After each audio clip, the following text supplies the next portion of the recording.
Bootstrap और Davy ये दोनों पार्टनर्स थे जो प्रॉफिट शेयर क्या करते थे पहले आपस में इन द रेशियो 2:1।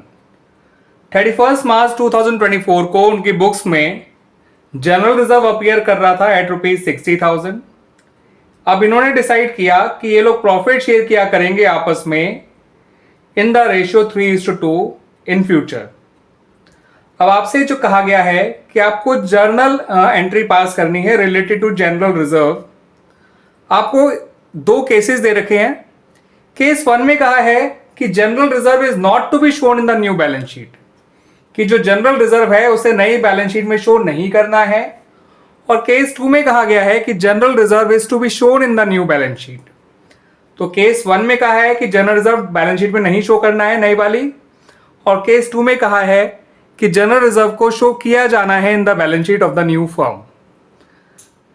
तो बच्चों, अगर जनरल रिजर्व को नई बैलेंस शीट में शो नहीं करना है, इसका मतलब होता है कि इसे डिस्ट्रीब्यूट कर दिया जाएगा among the partners in their old ratio. ठीक है बच्चों, तो केस 1 का तो ये मतलब है। और केस 2 का ये मतलब है कि जनरल रिजर्व को अगर हमें नहीं डिस्ट्रीब्यूट करना है, क्योंकि हमें इसे बैलेंस शीट में शो करना है अपनी नई वाली, तो हमें यहां पर जनरल रिजर्व के लिए एक एडजस्टमेंट एंट्री पास करनी होगी।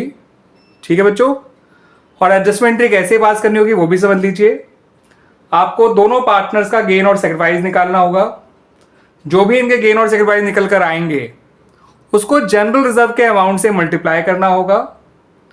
ठीक है, फिर हमें एक एडजस्टमेंट एंट्री पास करनी होगी फॉर जनरल रिजर्व, जिसमें हम गेनिंग पार्टनर को डेबिट कर देंगे और सेक्रीफाइसिंग पार्टनर को क्रेडिट कर देंगे।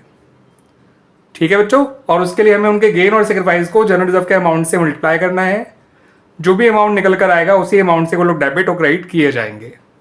आइए उसको देख भी लीजिए बच्चों।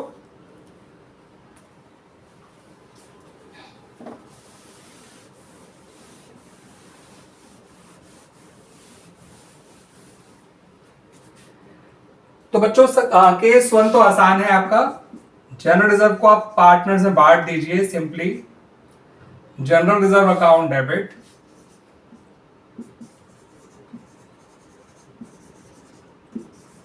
और इन दोनों पार्टनर को जो उनके नाम है बूटस्ट्रैप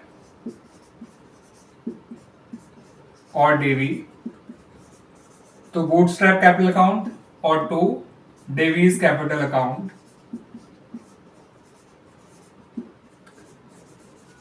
और जनरल रिजर्व है 60,000, ओल्ड रेशियो है 2:1, तो 40,000 बूटस्ट्रैप में आ जाएगा, 20,000 डेवी में आ जाएगा, और इस तरह से केस 1 की एंट्री बन जाएगी। ठीक है बच्चों, अब केस 2 के लिए क्या करना है वो भी देख लीजिए। केस 2 के लिए आप पहले इनके गेन और सेक्रीफाइस निकालिए, बूटस्ट्रैप और डेवी दोनों के। ओल्ड शेयर 2/3 और 1/3 है, न्यू शेयर 3/5 और 2/5 है। सॉल्व करेंगे तो ये आएगा 1/15, ये आएगा माइनस का 1/15। इसका मतलब बूटस्ट्रैप सेक्रीफाइस कर रहा है और डेवी जो है वो गेन कर रहा है। दोनों के गेन और सेक्रीफाइस को मल्टीप्लाई कर दीजिए जनरल रिजर्व के अमाउंट से। अमाउंट आएगा 4,000 दोनों का। अब डेवी जो है वो गेन कर रहा है इसलिए वो डेबिट हो जाएगा एडजस्टमेंट एंट्री में, और बूटस्ट्रैप जो है वो क्रेडिट हो जाएगा। एंट्री क्या बनेगी बच्चों? एंट्री बनेगी Davies capital account debit to bootstrap capital account ₹4,000। Davies capital account debit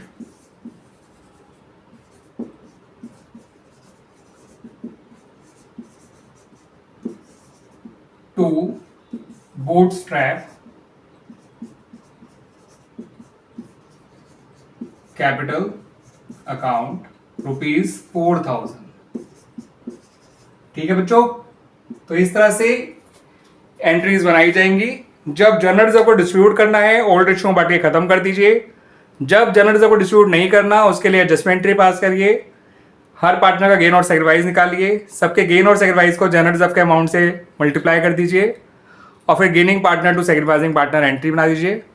ऐसे में यानी केस 2 में जो जनरल रिजर्व है वो in the balance sheet of the new firm show किया जाएगा on the liability side of the balance sheet.